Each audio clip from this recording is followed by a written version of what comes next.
Hello everyone, कैसे हैं आप लोग। तो आज हम आपके लिए चैप्टर लेकर आए हैं रेडॉक्स रिएक्शन।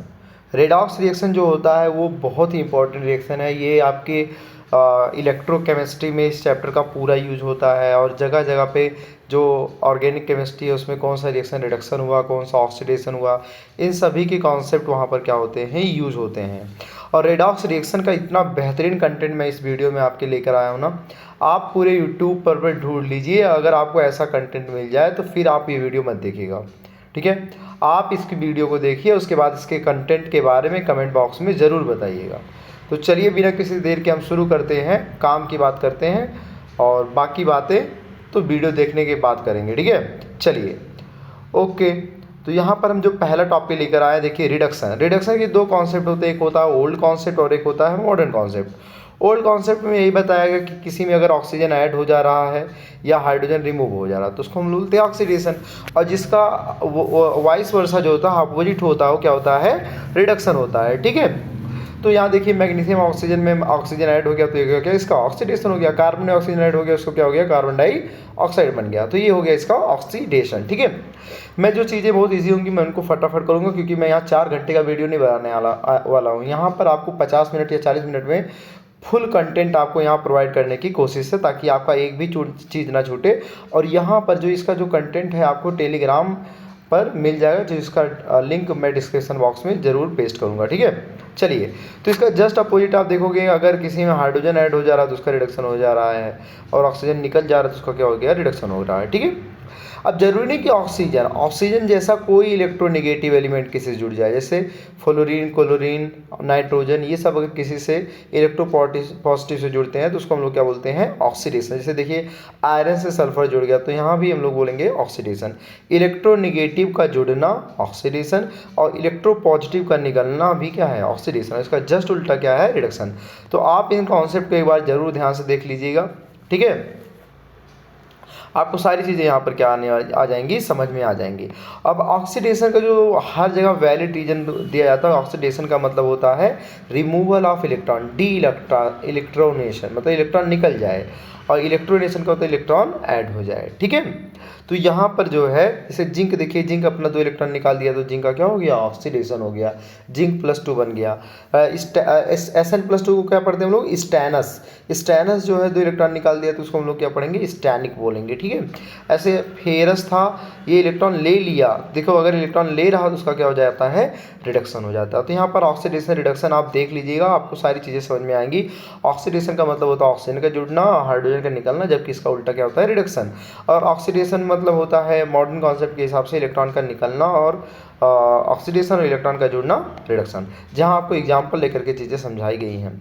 अब ऑक्सीडेशन स्टेट क्या होता है, यहाँ उसके बारे में बताया कि ऑक्सीडेशन स्टेट जो होता है, ये एटम इन अ मॉलिक्यूल और आयन हाइपोथेटिकल चार्ज या रियल चार्ज जो होता है, इलेक्ट्रोनेगेटिविटी डिफरेंस की वजह से अगर किसी पे आता है उसको हम ऑक्सीडेशन स्टेट कहते हैं। जैसे कार्बन, मान लो कॉपर है, कॉपर +2 है, तो ये इसका क्या हो गया, ऑक्सीडेशन स्टेट। सोडियम हो गया, उस पर +1 है, तो यहाँ चार्ज के हिसाब से बोलोगे, क्लोरीन पर -1 है, ऑक्सीजन पर -2 है, तो ये सब इसके क्या हो जाते हैं, ऑक्सीडेशन क्या हो जाते हैं, स्टेट हो जाते हैं, ठीक है। सब important point about oxidation number. अब यहाँ पर मैं उस सारे इंपॉर्टेंट टॉपिक्स जो हैं एक एक चीज़ें कवर किया हूँ, आप इसको स्किप मत कीजिएगा। अब मैं बता रहा हूँ ना कि मैं कन्फर्म 100% बात बोल रहा हूँ कि इसमें से कम 5 से 6 रूल आप जो है नया सीखेंगे, अगर आप पहले से कभी पढ़े भी हो तो, ठीक है। तो चलिए देखिए, पहला क्या है, ध्यान से देखना, electronegativity value of number two element are same. क्या चीज़ है, electronegativity value of no 2 element are same. इस नो का मतलब कि यहाँ किन्हीं भी 2 अलग अलग अगर एलिमेंट हैं तो उनकी इलेक्ट्रोनेगेटिविटी यहाँ सेम नहीं मानी जाएगी, उसमें एक को ज़्यादा और एक को कम माना। जैसे फास्फोरस की इलेक्ट्रोनेगेटिविटी हाइड्रोजन से ज़्यादा मानी है, ठीक है। तो ऐसा ही है, यहाँ 2 सेम एलिमेंट जब रहेंगे तभी उनकी इलेक्ट्रोनेगेटिविटी सेम मानी जाएगी, नहीं तो वो दोनों क्या होंगे, डिफरेंट होंगे। Oxidation number of an element में भी पॉजिटिव और निगेटिव। अब वही ऑब्वियसली कि ऑक्सीडेशन नंबर जो होता है पॉजिटिव भी हो सकता है और निगेटिव भी हो सकता है। ऑक्सीडेशन नंबर 0 भी हो सकता है, होल नंबर भी हो सकता है, फ्रैक्शनल भी हो सकता है। जैसे यहाँ पर देखिए टेट्रा कार्बोनिल निकेल, यहाँ NiCO का होल 4 है, जिसमें अगर आप निकेल का ऑक्सीडेशन नंबर निकालेंगे तो क्या आएगा, 0। N3H है, ये N3H ऐसा लिखा है, ऐसा N3H, ठीक है। N3 क्या होता है, एजाइड आयन होता है, ठीक है। तो एजाइड आयन का अगर हम देखें यहाँ पर, तो देखिए यहाँ पर अगर नाइट्रोजन का निकालने चले तो नाइट्रोजन का ऑक्सीडेशन नंबर कितना आएगा, -1/3। कैसे, नाइट्रोजन का नहीं पता तो 3 नाइट्रोजन का 3x और हाइड्रोजन का +1 लेते हैं तो ये 0 हो जाएगा। तो यहाँ से x की वैल्यू कितनी आ जाएगी, -1/3। ठीक है, और फ्रैक्शन भी हो सकता है, नेगेटिव भी हो सकता है, 0 भी हो सकता है, पॉजिटिव, सब कुछ हो सकता है। Oxidation state of same element can be different in same और डिफरेंट कंपाउंड। जैसे मतलब कह रहा है एक ही एलिमेंट है, सेम एलिमेंट है, तो उसका ऑक्सीडेशन नंबर अलग अलग हो सकता है, चाहे वो सेम कंपाउंड हो या डिफरेंट। इवन सेम कंपाउंड में भी अलग अलग हो जाता है। जैसे देखिए H2S में सल्फर क्या था, -2 था। H2SO3 आया तो यहाँ सल्फर क्या हो गया, +4 हो गया। H2SO4 तो यहाँ कैसा, +6 हो गया। अब जिनको निकालना नहीं आता ऑक्सीडेशन नंबर, जैसे देखिए मैं एक एग्जाम्पल लेके समझा दे रहा हूँ। H2SO4 का ध्यान से देखिए, ठीक है, और ज़्यादा होशियार लोग बोरिंग मत होइएगा कि सर क्या समझा रहे, इतना इजी चीज़ है ना। देख लीजिए, हाइड्रोजन का +2 और सल्फर का जो होगा क्या होगा, x होगा, और ऑक्सीजन का एक का होता है -2, तो 2 चौक कितना हो जाएगा, -8। अरे एक ऑक्सीजन का -2 ना, तो 4 का कितना हो जाएगा, 8 = 0। तो यहाँ से x = कितना आ गया, +6। तो यहाँ पर देखिए ओवरऑल ये न्यूट्रल था ना, तो आप इससे बाहर क्या यूज़ करोगे, 0 ही यूज़ करोगे, या इस पे ऊपर जो चार्ज होता है वो हम लोग यूज़ करते हैं। कोवैलेंट बॉन्ड का देख लिया, अगर दोनों एलिमेंट सेम है तो यहाँ पर दोनों का ऑक्सीडेशन नंबर क्या, 0 कंसिडर किया जाएगा, 0। लेकिन बहुत इंपॉर्टेंट हो जाता है, तब ध्यान रखना। अच्छा देखो यहाँ पर एक चीज़ और है, जब दोनों एलिमेंट अलग अलग हैं तो हम जो ज़्यादा वाला होगा इलेक्ट्रोनेगेटिविटी उसको -1 बोलेंगे, और कम वाले को हम क्या बोलेंगे, +1। अगर डबल बॉन्ड है तो ज़्यादा इलेक्ट्रोनेगेटिव वाले को -2 और कम वाले को +2। तो इस तरह से हम देखते हैं, इसको आप ध्यान से देख लीजिएगा। ठीक है, ऑक्सीडेशन स्टेट एलिमेंट का अगर फ्री स्टेट में जैसे नॉर्मली मुझसे कहा है सोडियम का बताओ, तो सोडियम तो अभी कुछ नहीं है, तो सोडियम का 0 हो गया।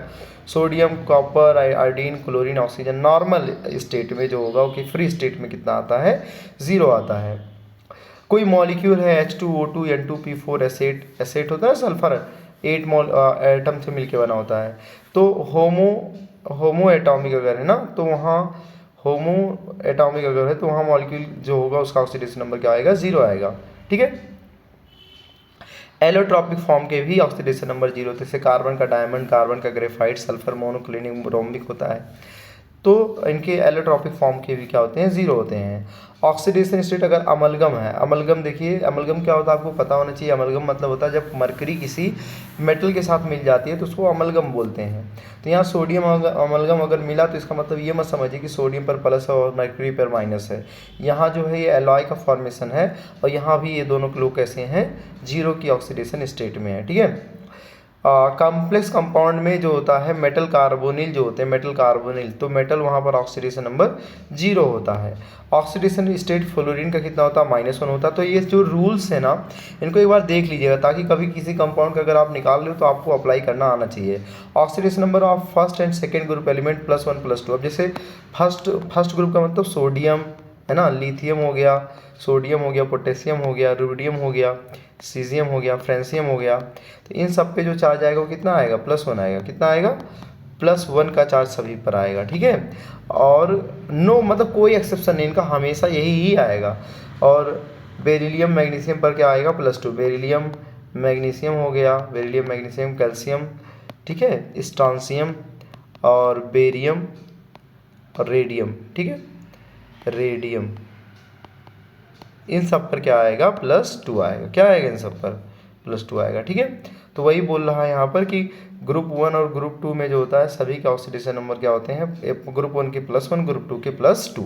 Oxidation state of hydrogen in most compound, ज़्यादातर कंपाउंड में जहाँ हाइड्रोजन जो है किसी नॉन मेटल से जुड़ा होता है वहाँ +1 होता है, लेकिन मेटल हाइड्राइड अगर है तो वहाँ पर हम -1 यूज़ करते हैं। हाइड्राइड, क्लोराइड, फ्रोमाइड ऐसा यूज होता है ना, तो क्लोराइड ब्रोमाइड इसको कैसा है, निगेटिव टाइप का, तो ये भी निगेटिव हो जाएगा। ऑक्सीडेशन स्टेट ऑफ हाइड्रोजन का जो होता है, अगर आपको देखिए, अगर आपको निकालने बोला तो आप निकालिए, और निकालने में वो कुछ भी आ सकता है, -1/2 आ सकता है, +1/2 आ सकता है। ठीक है, 1/3 आ सकता है, जो भी आ जाए। लेकिन उसका अगर मान लो कहीं मुझे पुट करना है वैल्यू किसी फार्मूले में, जैसे मान लो H2SO4 ही ले रहे थे और सल्फर का निकालना था, तो यहाँ ऑक्सीजन का कितना कंसिडर करेंगे, -2। लेकिन जब निकालना हो तो जो आना होगा हो जाएगा। जैसे परऑक्साइड, और परऑक्साइड में जो ऑक्सीजन का ऑक्सीडेशन स्टेट होता है वो -1 होता है। तो यहाँ आपको रटने की बहुत जरूरी नहीं है। आप परऑक्साइड का मान लो आपको फार्मूला पता है H2O2, ठीक है, क्या पता है H2O2। तो यहाँ आप क्या करोगे, यहाँ आप करोगे, मान लो आपको ऑक्सीजन का निकालना है तो हाइड्रोजन तो +2 होगा और ऑक्सीजन का नहीं पता तो उसको 2x बोल देंगे = 0। तो यहाँ ऑटोमेटिक आ रहा है -1। आ रहा है कि नहीं आ रहा बताइए मुझे, x की वैल्यू कितनी आ रही है, -1 आ रही है। तो जो आना होगा वो आ जाएगा सुपर ऑक्साइड। लेकिन अब देखिए परऑक्साइड कैसे लिखते हैं, ध्यान रखना, परऑक्साइड का मतलब O2 का पावर -2। परऑक्साइड लिंकेज कुछ इस टाइप का लिंकेज होता है, ऐसा इस टाइप का लिंकेज को हम लोग परऑक्साइड लिंकेज कहते हैं, ठीक है। और ध्यान से देख लीजिए एक बार, ये देखिए ध्यान से, अगर आप ओजोनाइड के बारे में बात करें तो ओजोनाइड का एक बार देखिए फॉर्मूला देख लीजिएगा, बाकी जो होगा KO3 मान लो तो पोटेशियम, अब KO3 मान लो, देख लीजिए नीट में आया था इस बार, अगर KO3 है तो यहाँ पोटेशियम +1 ही लेंगे ना, पोटेशियम माइनस थोड़े हो जाएगा, तो +1 हो गया और -2 3 कितना हो जाएगा 6, या मान लो उसका नहीं पता, सॉरी इसका इसी का तो निकालना है, तो इसका जब निकालना होगा तो नहीं रखेंगे, तो ये 3x = क्या हो जाएगा 0, और जो आना होगा यहाँ से आ जाएगा, ठीक है। आई बात समझ में। ऐसे डाईफ्लोराइड में हम लोग निकाल सकते हैं, ऑक्सीजन का +2 आएगा और यहाँ डाई ऑक्सीजन डाईफ्लोराइड में जो आएगा वो +1 आएगा। कैसे आएगा, ऑक्सीजन का नहीं पता तो उसको 2x लिखेंगे और फ्लोरीन -2 ही होता है = 0 कर देंगे, तो 2x बराबर कितना हो जाएगा 2, और यहाँ से x बराबर कितना आ जाएगा 1, ठीक है। तो ऑक्सीजन का जो होता है मिनिमम कितना आएगा -2 और मैक्सिमम कितना आएगा +2, -2 से +2 के बीच में ही वो रहेगा, -2 से +2 के बीच में ही रहेगा ऑक्सीजन, बाकी ना -2 से कम होगा ना +2 से ज़्यादा। अब आगे अभी हम आपको एक कॉन्सेप्ट सिखाएंगे कि जैसे यहाँ ऑक्सीजन -2 मिनिमम है, ठीक है, और +2 क्या है मैक्सिमम है, ठीक।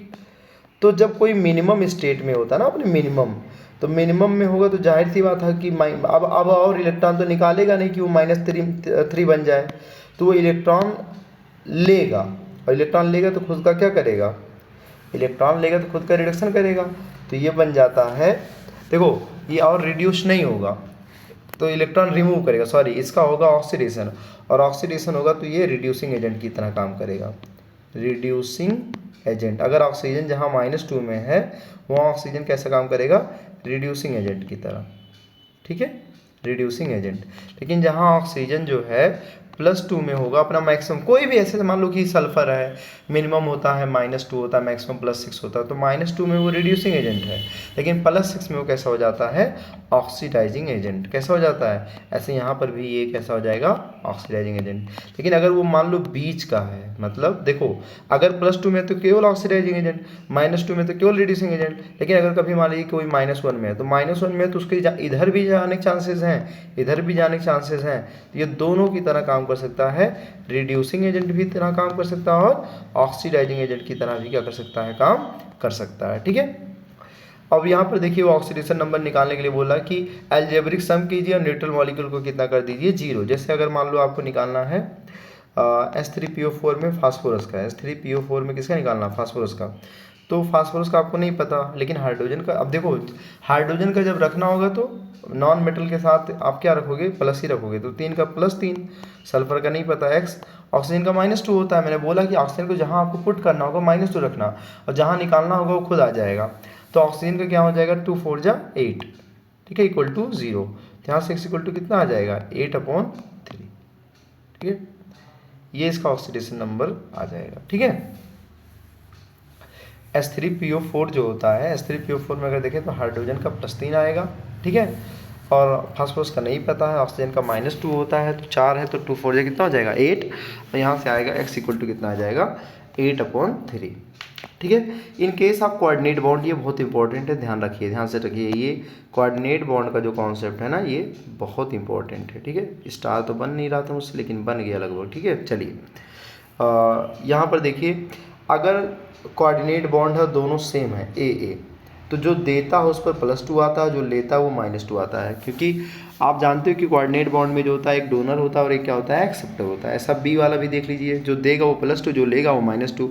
लेकिन मान लो अगर दोनों डिफरेंट हैं, ये बहुत इंपॉर्टेंट हो जाता है, ध्यान रखिए, दोनों अगर डिफरेंट हैं, ठीक है, दोनों अगर क्या हैं डिफरेंट हैं, और इसमें जो ज़्यादा इलेक्ट्रोनेगेटिव है, जो ज़्यादा इलेक्ट्रोनेगेटिव है वो अगर किसी को दे रहा है, तो यहाँ पर दोनों पर चार्ज क्या आएगा 0, ठीक है। इलेक्ट्रोनेगेटिविटी V की देखो यहाँ पर लिखा मैंने, इलेक्ट्रोनेगेटिविटी V की ज़्यादा, B की ज़्यादा है, B ही दे रहा है, तो दोनों पर चार्ज क्या आएगा 0। लेकिन अगर ज़्यादा B की है लेकिन दे अगर 1 रहा है तो ए पर पाएगा +2 और बी पर आएगा -2, ये बात ध्यान रखिएगा, ठीक है।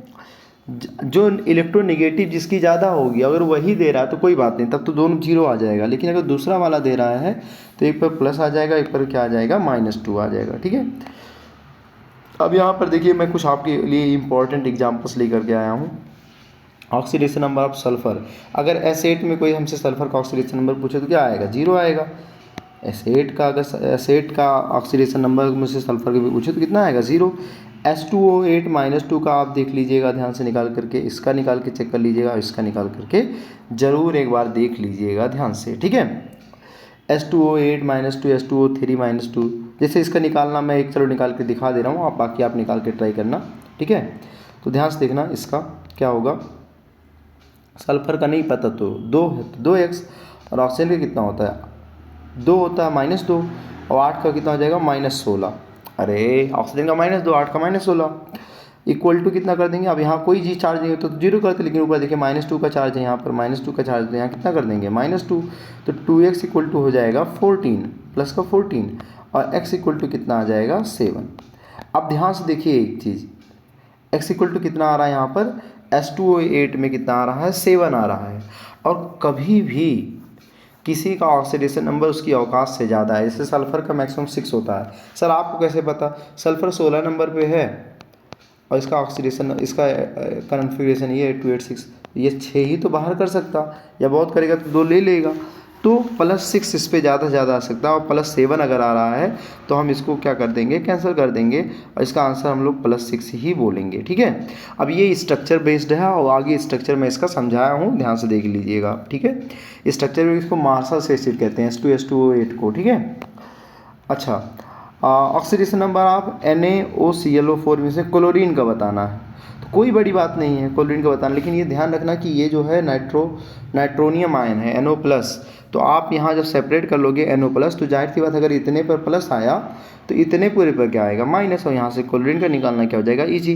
क्लोरीन का नहीं पता, क्लोरीन का x हो जाएगा, ऑक्सीजन का कितना होता है -2 4 या 8, और टोटल चार्ज कितना आएगा -1, और x इक्वल टू कितना हो जाएगा -8, उधर जाएगा +8, कट जाएगा 7 आएगा। तो ऐसा आप यहाँ पर निकालोगे, देखो क्लोरीन का +7 है। अब क्लोरीन का अगर मिनिमम से मैक्सिमम ऑक्सीडेशन नंबर देखें तो मिनिमम होता है -1, क्योंकि 1 इलेक्ट्रॉन वो ले सकता है और 7 दे सकता है, तो यहाँ तक भी हो जा सकता है +7। अब क्लोरीन अगर -1 में है, मिनिमम में है, तो जाहिर सी बात है अब ये मिनिमम और तो हो नहीं पाएगा, या आगे ही जाएगा इलेक्ट्रॉन देकर, तो इलेक्ट्रॉन देकर मतलब ऑक्सीडेशन होगा, तो ऑक्सीडेशन होगा तो किसकी तरह काम करेगा, रिड्यूसिंग एजेंट की तरह काम करेगा क्लोरीन। और यहाँ पर अगर +7 में है तो वो ऑक्सीडाइजिंग एजेंट की तरह काम करेगा, और कोई अगर बीच का है तो वो ऑक्सीडेशन और रिडक्शन दोनों कर सकता है, यानी कि वो ऑक्सीडाइजिंग एजेंट और रिड्यूसिंग एजेंट दोनों है। ऐसे ही अमोनियम नाइट्रेट का अगर हम देखें तो अमोनियम सेपरेट कर लेंगे NH4+, नाइट्रेट को सेपरेट कर लेंगे NO3-, अमोनियम में यहाँ नाइट्रोजन की है -3, और यहाँ जो है इस नाइट्रोजन की है क्या, +5, ठीक है। ऐसा सेपरेट हम लोग बताएंगे, नहीं तो हमें एवरेज निकालने की जरूरत पड़ेगी। तो एवरेज क्या हो जाएगा, -5 इसका 5 इसका -3 और अपॉन 2, तो यहाँ पर आने वाला आंसर 1 आ जाएगा। कितना आ जाएगा यहाँ पर आंसर, 1 आ जाएगा, ठीक है, ध्यान रखिएगा इसका। चलिए आगे अगर हम लोग अपना अगला देखें तो यहाँ पर देखिए ऑक्सीडेशन नंबर, ये देखिए कुछ यूनिक एग्जांपल्स मैं आपको लेकर के आया हूँ आपके लिए, ताकि आप इन चीज़ों को ध्यान से समझ सकें। CH3 का होल ट्वाइस SO, ठीक है। यहाँ पर जो होता है CH3 को प्लस कंसिडर करेंगे, तो 2 है तो +2 एकम 2 हो जाएगा, सल्फर का नहीं पता x, ऑक्सीजन का -2, तो यहाँ से x इक्वल टू कितना आ जाएगा, 0 आ जाएगा। तो ये सारे एग्जाम्पल जो मैं लिख करके खुद लाया हूँ आपके लिए, वो ध्यान से देख लीजिएगा। जैसे अगर मान लो मैं एसिटिक एसिड की बात करूँ, Na2H2O3 की बात करूँ, ठीक है, तो एसिटिक एसिड देखिए ध्यान से, एसिटिक एसिड जो होता है यहाँ पर इसका स्ट्रक्चर CH3COOH है, ठीक है। तो यहाँ पर अगर आप कैसा करोगे, देखो हाइड्रोजन जो है वो आपको क्या बोलोगे, हाइड्रोजन की इलेक्ट्रोनेगेटिविटी क्या मानोगे आप, नेगेटिव मानोगे, मान लो अगर नेगेटिव मानो तो उसको पॉजिटिव, इसको पॉजिटिव माने तो उसको नेगेटिव, ठीक है। तो यहाँ पर अगर आप निकालने जा रहे हो तो ये 0 आ रहा है। 0 क्यों आ रहा है, क्योंकि ये इसका एवरेज निकाला जा रहा है। क्या निकाला जा रहा है, एवरेज। जैसे ऑक्सीजन का इधर देखिए, ये ऑक्सीजन जो है जब सिंगल बॉन्डेड होता है तो -1 लेते हैं, तो इस पर -1 आएगा, तो इस पर क्या आएगा, +1 आएगा। और इसका देखिए ये -2 आएगा, तो इस पर क्या आएगा, +2 आएगा, ठीक है। और ध्यान से देखिए इधर इन दोनों में तो कार्बन कार्बन में सिंगल बॉन्ड है, तो यहाँ तो कोई चार्ज आया नहीं, तो इस कार्बन पे टोटल चार्ज कितना आ गया, +3। ऐसे हाइड्रोजन इलेक्ट्रॉन ले लेगा तो समझिए हाइड्रोजन पे -1, तो इस पर क्या आएगा, +1। इस हाइड्रोजन पे -1 तो इस पर क्या आएगा, +1।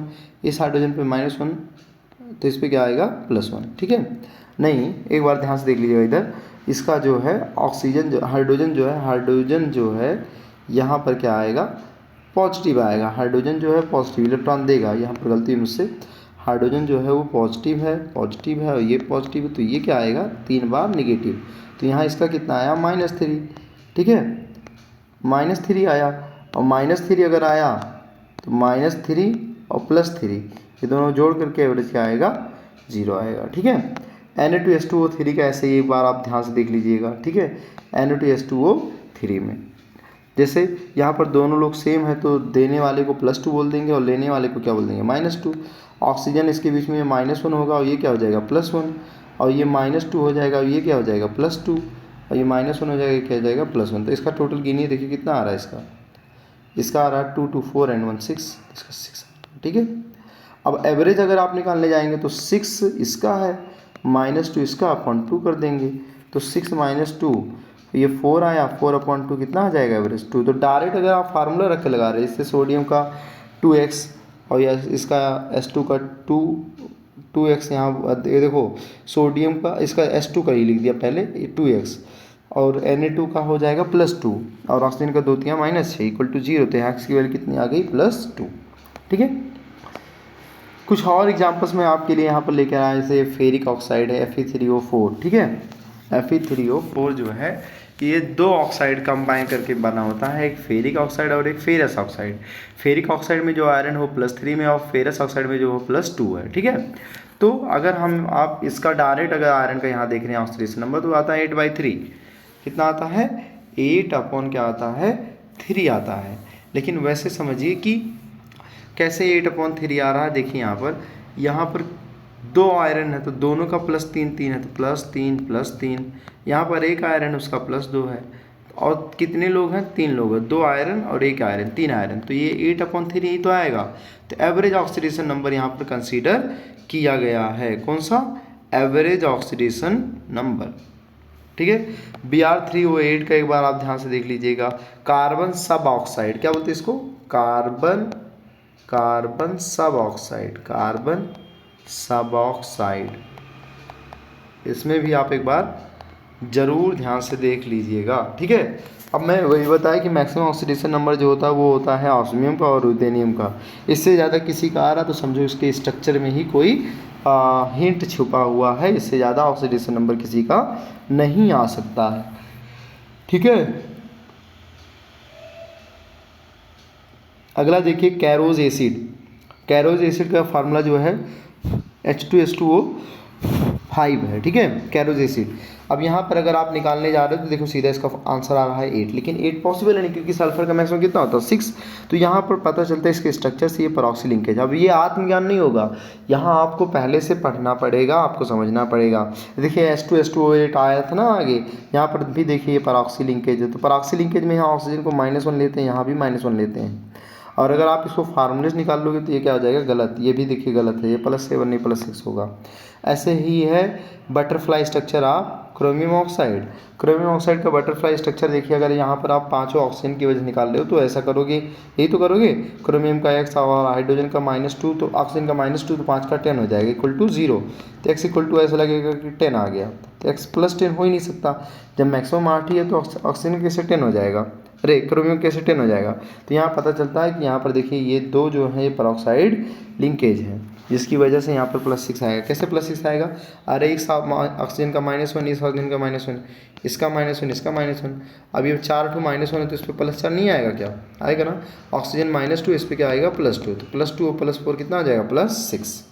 ठीक है, अगला क्वेश्चन देखिए ध्यान से, एस्ट्रिक के बारे में देखिए। एस्ट्रिक क्या है, when any compound central atom is showing oxidation more than it's range, अगर अपने रेंज से ही ज़्यादा दिखा रहा है, अपने अवकाश से ज़्यादा दिखा रहा है, तो ऑलवेज है मैक्सिमम पॉसिबल वैल्यू, तो वही जो उसका मैक्सिमम होता है उसका आंसर हो जाएगा। जैसे सल्फर के केस में दिखा रहा था 8, निकल रहा था 8, लेकिन होगा कितना, केवल 6 ही होगा। ठीक है, अब हम लोग अगले टॉपिक पे आते हैं, एप्लीकेशन ऑफ ऑक्सीडेशन नंबर।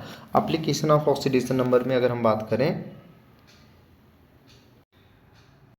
तो एप्लीकेशन ऑफ ऑक्सीडेशन नंबर में देखिए, टू फाइंड ऑक्सीडेंट रिडक्टेंट, वही चीज़ है कि जिसका रिडक्शन होता है वो होता है ऑक्सीडेंट, जिसको ऑक्सीडाइजिंग एजेंट बोलते हैं, और जिसका होता है ऑक्सीडेशन वो बनता है रिड्यूसिंग एजेंट, जिसको हम लोग रिडक्टेंट बोलते हैं। ठीक है, यहाँ पे एग्जांपल समझ सकते हैं, देखिए आयरन +2 था, +2 से यहाँ पर +3 हो गया, मतलब आयरन का क्या हो गया, ऑक्सीडेशन।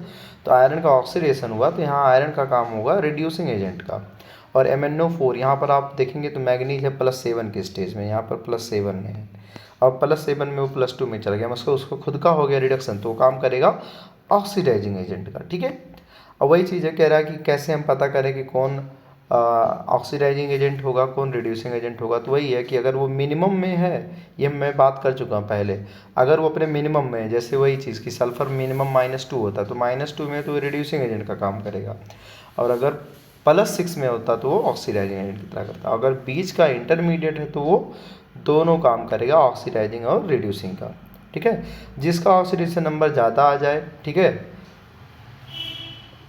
तो वो क्या होता है, स्ट्रॉन्ग ऑक्सीडाइजिंग एजेंट होता है, जैसे KMnO4।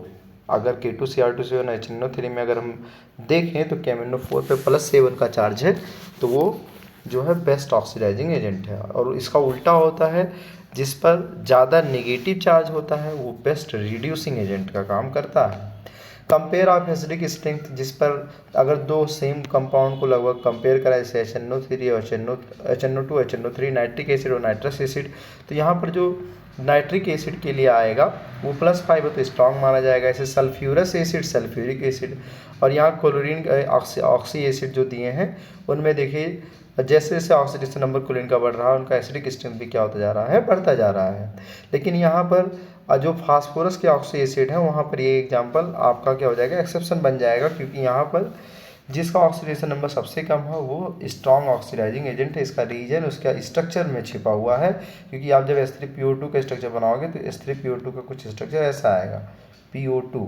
ठीक है, तो एक जो है OH हो जाएगा, बाकी 2 H जो हैं डायरेक्ट इससे जुड़ेंगे। ठीक है, बाकी दो H हैं इससे डायरेक्ट जुड़े रहेंगे, और ये जो है आसानी से टूट सकते हैं, आसानी से H दे सकता है। ठीक है, तो ये जो होगा वो किसकी तरह काम करेगा, स्ट्रॉन्ग एसिडिक स्ट्रेंथ की तरह काम करेगा। जबकि H3PO4 में आप देखोगे तो H3PO4 में अगर आप उसका स्ट्रक्चर बनाने जाओगे तो H3PO4 में सारे ऑक्सीजन के साथ एक हाइड्रोजन जुड़ा रहेगा, ऐसा। ठीक है, तो आप ध्यान रखिएगा इस बात को। उसके बाद आता है इक्विवेलेंट मास निकालना। तो इक्विवेलेंट मास कैसे हम लोग निकालते हैं, इक्विवेलेंट मास होता है मास ऑफ 1 ग्राम इक्विवेलेंट। तो इक्विवेलेंट मास का मतलब मोलर मास में, उसके मॉलिक्यूलर मास में वैलेंसी फैक्टर का डिवाइड कर दें। अब वैलेंसी फैक्टर क्या चीज़ होती है, एसिड के लिए होता है कि कितना H+ देता है उसको बोलते हैं एसिडिटी, बेस के लिए होता है कितना वो OH देता है तो उसको बोलते हैं बेस के लिए बोलते हैं एसिडिटी, और एसिड के लिए बोलते हैं बेसिसिटी। ठीक है, और साल्ट के लिए प्लस माइनस आयंस देखते हैं। जैसे एग्जांपल के तौर पे अगर मैं आपको समझाऊं तो ध्यान से सुनिएगा, एग्जांपल के तौर पे मैं आपको समझाऊं तो देखिएगा ध्यान से। अगर एग्जांपल के तौर पे मैं आपको समझाऊं तो जैसे H2SO4 है तो इसका जो एन फैक्टर हो जाएगा 2 हो जाएगा, क्योंकि ये 2 हाइड्रोजन देगा। ठीक है, और जैसे AlOH का होल थराइस है, COH का होल ट्वाइस है, तो ये कितना OH देगा, 3 OH देगा, तो इसका एन फैक्टर कितना हो जाएगा 3। साल्ट जैसे मान लो मैंने ले लिया एग्जांपल CaCl2, तो CaCl2 में कैल्शियम पे चार्ज कितना आएगा +2, तो यहाँ इसके लिए एन फैक्टर कितना हो जाएगा 2। चाहे कैटायन का गिन सकते हैं चाहे एनायन का। ठीक है, और देखिए एन फैक्टर निकाला कैसे जाता है, मान लो कोई रिएक्शन दिया रेडॉक्स रिएक्शन, उसके लिए आपको एन फैक्टर निकालने के लिए बोल रहा है। जैसे यहाँ पर देखिए क्रोमियम, ये डाइक्रोमेट आयन है, ये Cr2O7 कौन सा आयन है, डाइक्रोमेट, और ये बन गया क्रोमियम आयन में। तो आप क्या करोगे, आप इसका एन फैक्टर निकालने के लिए आप देखो यहाँ का कितना क्रोमियम था 2, तो यहाँ आप लिखोगे 2, और यहाँ ऑक्सीडेशन नंबर क्रोमियम कितना है 6, तो यहाँ लिखोगे 6, और माइनस कर दोगे इसका ऑक्सीडेशन नंबर। अगर ये प्लस में है तो 3 लिख देंगे केवल, अगर माइनस में होता तो यहाँ माइनस का क्या हो जाता प्लस। तो इसका फार्मूला होता है कि जितना रहे उस नंबर को लिखिए, जितना रहे उस नंबर को लिखिए, बी बोल देते उसको, और जितना शुरू में ऑक्सीडेशन नंबर था और बाद वाले ऑक्सीडेशन नंबर को घटा दीजिए, और आंसर आपको प्लस में ही बोलना है, माइनस नहीं बोलना, जो फाइनल आएगा। ठीक है। अब देखिए यहाँ पर कुछ कंडीशंस आपके लिए लेकर के आए कि अगर एक ही एटम जो है मॉलिक्यूल का, एक ही एटम का ऑक्सीडेशन हो रहा है या रिडक्शन हो रहा है, तो यहाँ MnO4 से Mn+2 जा रहा है, तो यहाँ Mn कितना है 1 और 7 से चला गया 2, तो इसका आएगा वो एन फैक्टर कितना आएगा 5 आएगा। H2C2O4 का अगर हम बात करें तो ये बन जाता है कार्बन डाइऑक्साइड। तो यहाँ पर अगर हम देखें तो C2, तो कितना कार्बन है 2 कार्बन है। ठीक है। और चार्ज कितना है इस पर +3 है, तो 3 और कितना हो गया प्लस का 4, तो -4 कर दिए, तो 3 से 4 जाएगा -1 आएगा, लेकिन मल्टीप्लाई आप करोगे तो आंसर 2 ही लिखोगे, -2 नहीं लिखोगे। ठीक है। अगला जो आता है कह रहा है if more than one atom is particularly in redox reaction, एक ही मॉलिक्यूल तो एक ही है लेकिन एक से ज़्यादा एटम पार्टिसिपेट कर रहा है, जैसे आयरन का भी है और कार्बन डाइऑक्साइड का भी है। तो मॉलिक्यूल एक है लेकिन उस मॉलिक्यूल के एक से ज़्यादा एटम का पार्टिसिपेशन है रिडक्स रिएक्शन में। तो यहाँ पर आप क्या करोगे, दोनों का देखोगे एन फैक्टर निकालोगे। जैसे आयरन की Fe का अगर मैं दिखा दूँ तो पहले यहाँ आयरन 1 था और +2 से कितना चला गया +3, तो 1 और 2 - 3 1 ही आएगा। और अगर कार्बन का देखें तो कार्बन यहाँ 2 था, तो यहाँ मैं 2 लिखूँगा आगे, और +3 था 3, और कितने चला गया 4 में, तो 3 - 4, तो ये कितना हो जाएगा 2 हो जाएगा। ठीक है। तो 1 + 2 तो कितना आ जाएगा, ये आ जाएगा सीधा 3 आ जाएगा। ठीक है।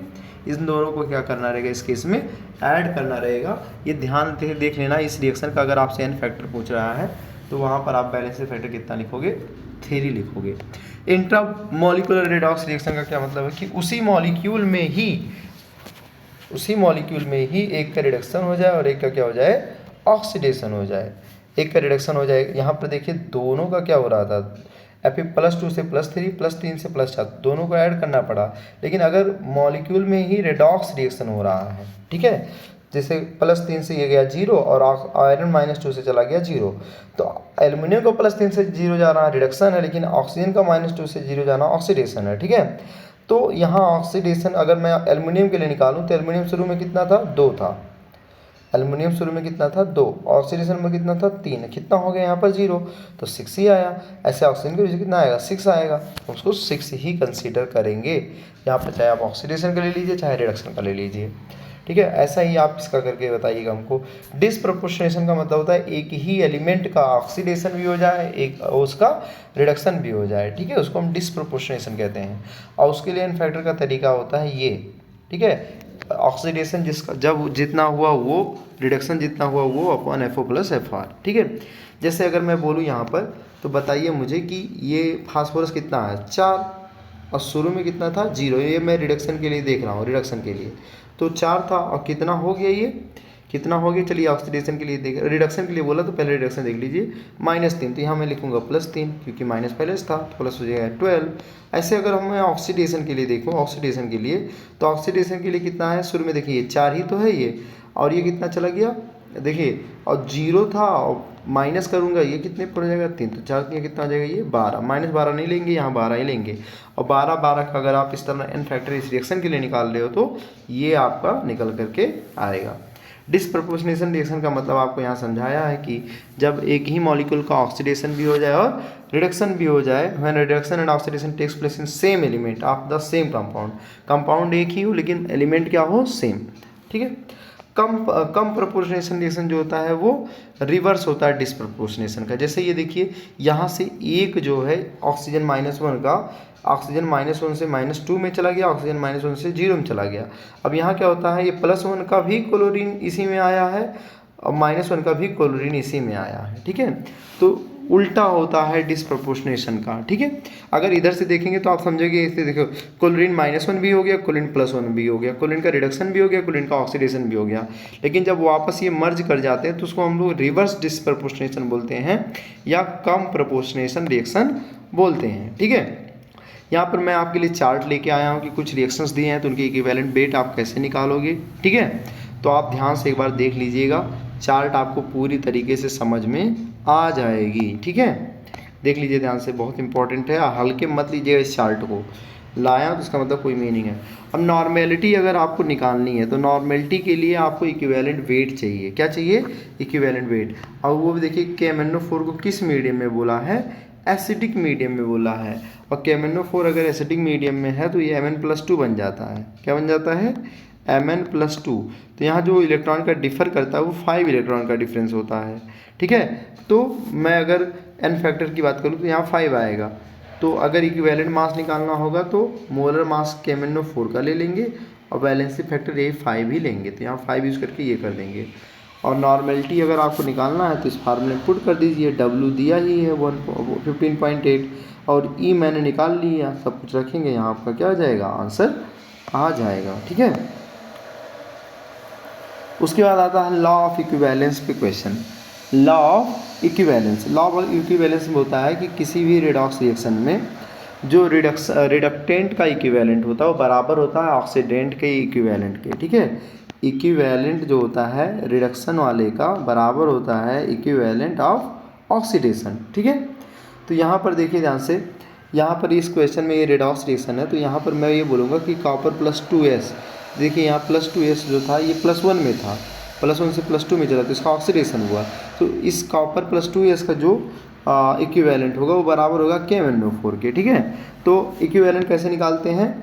मोल की संख्या इक्विवेलेंट कैसे निकालते हैं?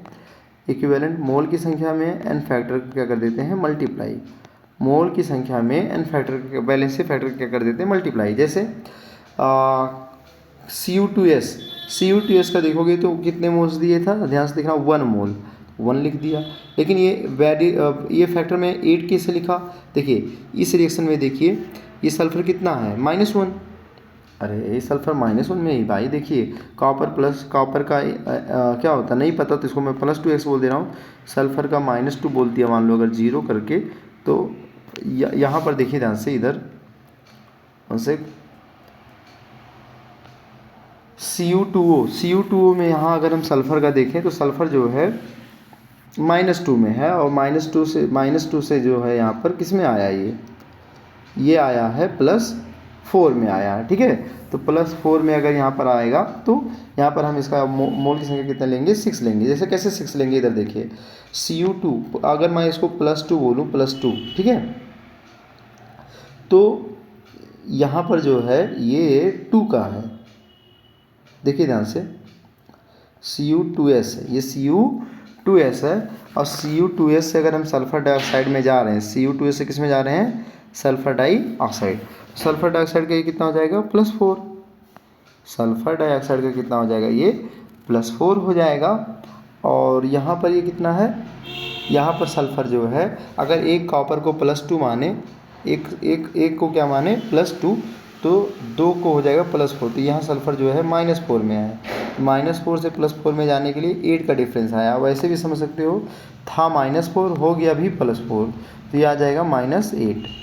ठीक है, तो यहाँ पर इसके मोल की संख्या 1 दिया था, वैलेंसी फैक्टर 8, इसके मोल की संख्या निकालने बोला था, वैलेंसी फैक्टर 5, तो यहाँ से ये आंसर में आ जाएगा। ठीक है, ऐसे ये यहाँ से आप देख सकते हो number of mole oxalate ion. अब ऑक्सलेट आयन क्या होता है? ये देखिए C2O4 - 2 होता है और आपको पता है कि C2O4 - 2 जो होता है ये चला जाता है कार्बन डाइऑक्साइड में, तो ये +3 में है, यहाँ पर यहाँ से जाता है +4, लेकिन ये 2 है तो डिफरेंस तो 3 से 4 का मतलब 1 इलेक्ट्रॉन का आया है। 2 तो हम कितना लेते हैं? यहाँ पर 2 लेते हैं। कितना लेते हैं? 2।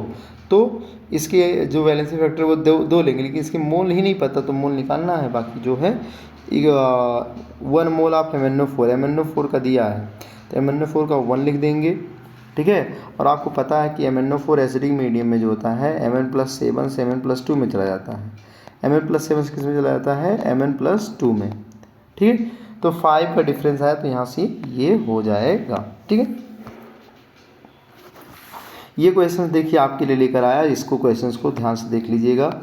और एक क्वेश्चन ये भी है, ये भी ध्यान से देख लीजिएगा। बैलेंसिंग की बात अगर हम करें तो बैलेंसिंग अगर हम रेडॉक्स रिएक्शन का देखें तो बैलेंसिंग करने का जो मैंने तरीका ढूंढा है उसको मैं यहाँ एस्टिक के नाम से देख रहा हूँ। और बैलेंसिंग करने का आपको पता है कि 2 मेथड होता है, एक ऑक्सीडेशन नंबर मेथड होता है, ऑक्सीडेशन नंबर मेथड, और एक आयन इलेक्ट्रॉन मेथड। ठीक है, तो इसमें क्या करते हैं? पहले स्टेप में ऑक्सीजन और हाइड्रोजन को छोड़कर सभी को बैलेंस करते हैं। फिर इक्वेट करते हैं the oxidation number using factor and factor का यूज़ करके। तो ये रूल्स आप देख लीजिए, चार्ज करते हैं अगर एसिड है तो H प्लस है और बेस है तो OH माइनस है, अगर बैलेंस है तो हम H2O का यूज़ करते हैं। यहाँ पर देखिए मैं पहला क्वेश्चन आपके लिए जो लेकर आया हूँ बैलेंस करने के लिए, उसको देख लीजिए कैसे करेंगे। तो पहले आप देख लोगे कि कौन कितने में है, ठीक है। तो ये देखा कि यहाँ आपको करना है कि ऑक्सीजन छोड़ करके बाकी सबको बैलेंस करना है, ऑक्सीजन हाइड्रोजन छोड़ करके, ठीक है। और ये H प्लस जो एरो पर लिखा है ये बताता है कि आपको एसिडिक मीडियम में कराना है। तो यहाँ देखिए ऑक्सीजन से तो मतलब नहीं है, क्रोमियम 2 है, यहाँ पर क्रोमियम एक ही है, तो यहाँ पर आप क्या कर लीजिए 2 यूज़ कर लीजिए। आयरन यहाँ पर 1 है, यहाँ पर भी आयरन 1 है, तो कोई दिक्कत नहीं है। तो पहला स्टेप हमारा हो गया। दूसरा स्टेप देखिए क्या कह रहा है, इक्वेट ऑक्सीडेशन नंबर। अब ऑक्सीडेशन नंबर निकालिए, ये देखिए ध्यान से, ये +6 यहाँ कितने में होता है, ये +6 में होता है, और ये +6 से कितना आ गया, +3 में आ गया। तो इसका अगर ऑक्सीडेशन नंबर, अगर हम एन फैक्टर निकालने जाएँ तो हम लोग क्या तरीका देखे थे, जितना रहे वो लिख दीजिए 2, और 6 से 3 में गया तो कितना लिख देंगे 3, तो ये कितना आ गया 6 ही तो आया। और इसका कितना आ गया +2 से +1, मतलब यहाँ कितने का डिफरेंस आया, 1 का डिफरेंस आया। तो करते क्या है, यहाँ पर एक्सचेंज कर देते हैं। एक्सचेंज करने का मतलब ये का मल्टीप्लाई कर देंगे क्रोमियम वाले के साथ और 6 का मल्टीप्लाई कर देंगे आयरन वाले के साथ।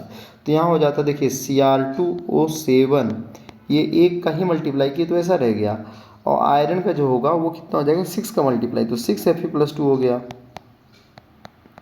ठीक है। और ये गिव्स आउट ये क्या हो जाएगा, ये जो है ये हो जाएगा 2Cr+3, और ये हो जाएगा Fe+3, Fe+3, ठीक है, Fe+3, ये मान लो मैं कर दिया इसको, ठीक है। तो क्या हो जाएगा अब अगला स्टेप देखिए, अगला स्टेप में क्या बोला हूँ, ये तो कर लिया मैं, क्रॉस मल्टीप्लाई करने का मतलब बैलेंसिंग फैक्टर इक्वेट करने का मतलब होता है कि पहले का निकालिए दूसरे का निकाल लिए, और दोनों का निकाल करके एक दूसरे से रिवर्स करके मल्टीप्लाई कर दीजिए। तो ये पहला हो गया। दूसरा उसी को बोलते हैं इक्वेट ऑक्सीडेशन। चार्ज बैलेंस करेंगे, अगर एसिडिक है तो H प्लस से और बेसिक है तो OH माइनस से।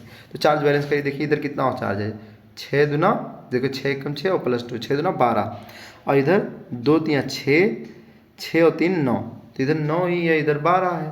तो 9 अगर इधर 9 ही है, देखिए इधर 12 है इधर 9 है, तो इधर आप 9H प्लस क्या कर देंगे, ऐड कर देंगे, 9H प्लस क्या कर देंगे, ऐड कर देंगे, ठीक है। 9H प्लस में इधर क्या कर दिया, ऐड कर दिया, तो 2 3 6 3 9 नहीं 9 नहीं, देखिए यहाँ 2 3 6 और 3 9, तो यहाँ 4 ही ऐड करना आपको, 9 9 और 3 12, 3H प्लस ऐड कर दिया। अरे 2 3 6, 6 और 1 7, 7 2 3 6, 6 और 3 9, सॉरी 9 9 और 3 12, तो यहाँ 3H प्लस ऐड किया। अब अगला क्या काम करना है, अगला आपको OH और H प्लस बैलेंस करना है। तो इधर देखिए कितना ऑक्सीजन है 2, और इधर ऑक्सीजन ही नहीं है, ठीक है, इधर 2 ऑक्सीजन, इधर ऑक्सीजन ही नहीं है। तो आपको क्या करना है, आपको करना ये है कि जिधर ऑक्सीजन की संख्या कम हो उधर आप क्या कर सकते हो, H2O उतना जोड़ सकते हो। तो ये मैं कर दूंगा Cr2O7 Cr2O7, अच्छा ये -2 है ना, ये Cr2O7 -2, यहाँ से गलत हो जाएगा भाई थोड़ा सा, अरे ये देखिए -2 है, तो ये -2 अगर है तो एक सेकेंड, ये -2 है ना, तो ये -2 अगर है तो ये समझिए कि 6 दूना 12 में से 2 गया 10 ही है, और इधर कितना 2 3 6 और 3 9, तो 1 ही चाहिए, तो यहाँ 1H प्लस जोड़ दिया मैंने, ठीक है। अरे 6 दूना 12 में से 2 गया 10, तो इधर 10 प्लस है, इधर 2 3 6 9 ही प्लस था, तो 9 1 मैंने क्या कर दिया 10 कर दिया। अब इधर ऑक्सीजन 7 है, इधर एक भी ऑक्सीजन नहीं है, तो इधर मैं 7H2O जोड़ना है, 7H2O। तो 7H2O जब जोड़ोगे तो इधर कितने H2O हो जाएंगे टोटल, इधर कितने H प्लस हो जाएंगे टोटल, इधर जो H प्लस की संख्या हो जाएगी वो कितनी हो जाएगी, 7 दूना 14 और 1 15, तो 15 हो जाएगा। तो इधर अभी आप क्या कर दीजिए 15 ऐड कर दीजिए, 15 क्या 14 ऐड करिए, क्योंकि ये वाला हटा दीजिए यहाँ पर, तो इसको इधर करके 14H प्लस कर दीजिए। तो यहाँ से आपका ये बैलेंस क्या हो जाएगा, रिएक्शन बैलेंस हो जाएगा। चेक कर सकते हैं आप यहाँ पर चार्ज एटम सारी चीज़ें क्या हैं, बैलेंस है, ठीक है। और सर आप पूछिए सर यहाँ तो नीट में एग्ज़ाम में ये ऐसा थ्योरी टाइप का तो नहीं आएगा, तो उसमें आप अगर किसी टेस्ट वेस्ट को दिए होगे तो आपको पता होगा कि कॉफिशिएंट पूछ लेता है कि चलो बताओ बैलेंस करोगे तो वाटर के सामने कितना आएगा, तो आत्मज्ञान तो होगा नहीं वहाँ पर। आपको लगा के ही चेक करना पड़ेगा। ये क्वेश्चन आप करेगा बेसिक मीडियम में, एग्जैक्ट पूरी चीज़ें करिएगा। बस ये जो स्टेप है जहाँ एच और ओ एच की संख्या कम पड़ेगी उसको ओ एच से आप ऐड करना, ठीक है। डिसप्रपोर्शनेशन रिएक्शन का बहुत इंपॉर्टेंट है, इसको आप ऐसा ऐड करोगे, यहाँ आप 2 कोलिन ले लो, मतलब एक कोलिन को इसके साथ सेट कर दो और एक कोलिन को इसके साथ सेट कर दो, ऐसा मान करके, ठीक है। ध्यान रखना बहुत ईजी हो जाता है। एक कोलिन को इसके साथ सेट कर दो, एक कोलिन को इसके साथ सेट कर दो, ठीक है। ये डिसप्रपोर्शन। अब यहाँ पर आपके लिए 2 एलिमेंट समझिए तैयार हो गया, बाकी सारे स्टेप जैसे आप फॉलो करते थे वैसे करिए, ठीक है। तो इस तरह मैंने पूरा जो है रेडॉक्स रिएक्शन जल्दी से कवर करने की कोशिश की है, और यहाँ पर आपका इसका जो PDF है टेलीग्राम लिंक में मिल जाएगा। आपको कोई टॉपिक अगर नहीं समझ में आई, मैंने जल्दी में ख़त्म कर दिया, तो कमेंट बॉक्स में ज़रूर बताएं, मैं उसको कवर करने की कोशिश करूँगा। Thank you.